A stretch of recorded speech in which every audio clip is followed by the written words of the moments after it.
On a clear night over Tehran, a bright object hovered where no aircraft should have been, and then the sky answered back.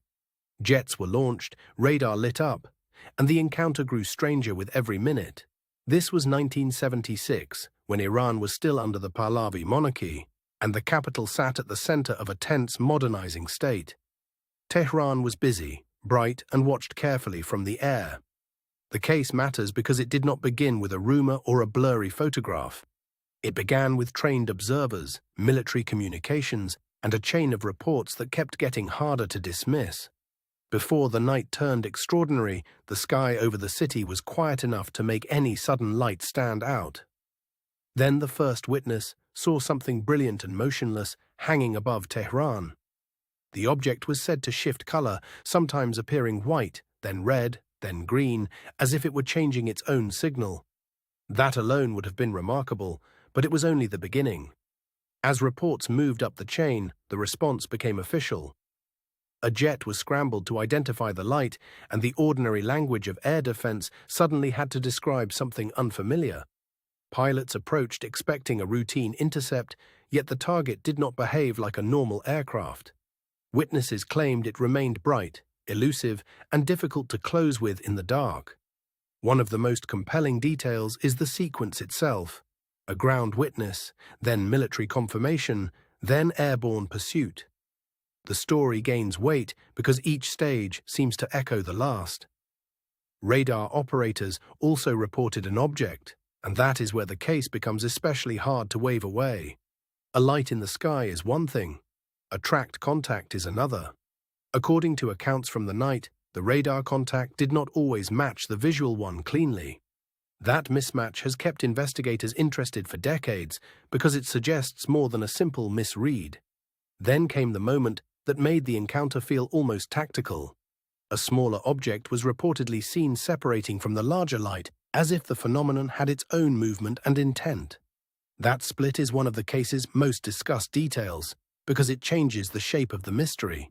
A single light can be explained many ways, but a coordinated sequence is harder to reduce. A second jet was reportedly sent up, and the night grew more complex. Instead of one pilot seeing one strange thing, multiple trained observers were now trying to make sense of a moving pattern. The object was said to move in ways that felt abrupt and intelligent, changing altitude and direction with little warning. In the language of pilots, it behaved like something that knew it was being watched. Supporters of the extraordinary interpretation point to that behavior as the heart of the case. Not just a light, not just a radar blip, but an aerial encounter that seemed to answer back.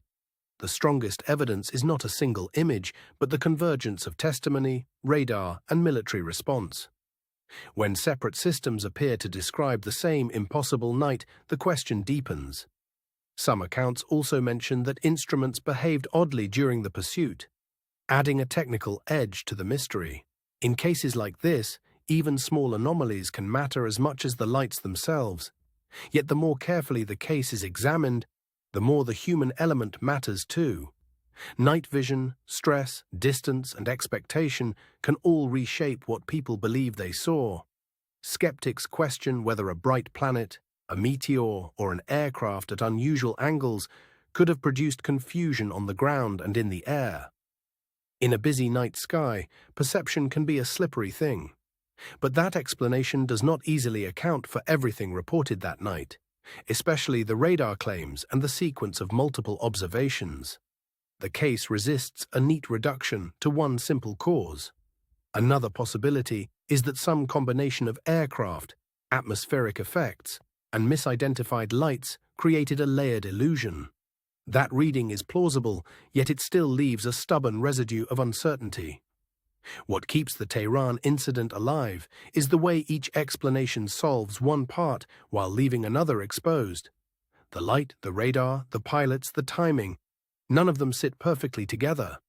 That tension is why the case still feels alive decades later. It is not just a story about something in the sky, but about how institutions react when the sky stops making sense. For believers, the encounter suggests a craft or phenomenon capable of drawing military attention without yielding to it. For the cautious, it remains a rare and unusually well-witnessed misreading. Either way, the night over Tehran produced a record that still invites study. Few incidents combine so much official response, so many moving parts, and so much lingering doubt. And perhaps that is the real center of the mystery. Not whether the sky held a light, but why so many trained eyes found themselves unable to settle on what it was. The question still hangs there. If the object was something conventional, it was conventional in a way that produced radar returns, multiple intercepts, and a story that outlived the night by generations. That is not easy to forget. If it was something more unusual, then Tehran may have been one of those rare moments when the ordinary machinery of defense briefly touched the edge of the unknown. That possibility is what gives the case its charge. The official record, the witness accounts, and the technical reports do not close the file so much as frame the unanswered space around it. In that space, the mystery remains vivid. Decades later, the Tehran incident still feels less like a finished explanation than a frozen moment of uncertainty. Something was seen, something was tracked, and something about it never fully settled. That is why the case endures. Not because it gives easy answers, but because it preserves a credible, unsettling question in the record of modern aviation. What exactly met those pilots in the dark? The most responsible conclusion is to hold both possibilities in view. A misidentification can explain part of the night, but it does not erase the feeling that Tehran witnessed something still not fully accounted for.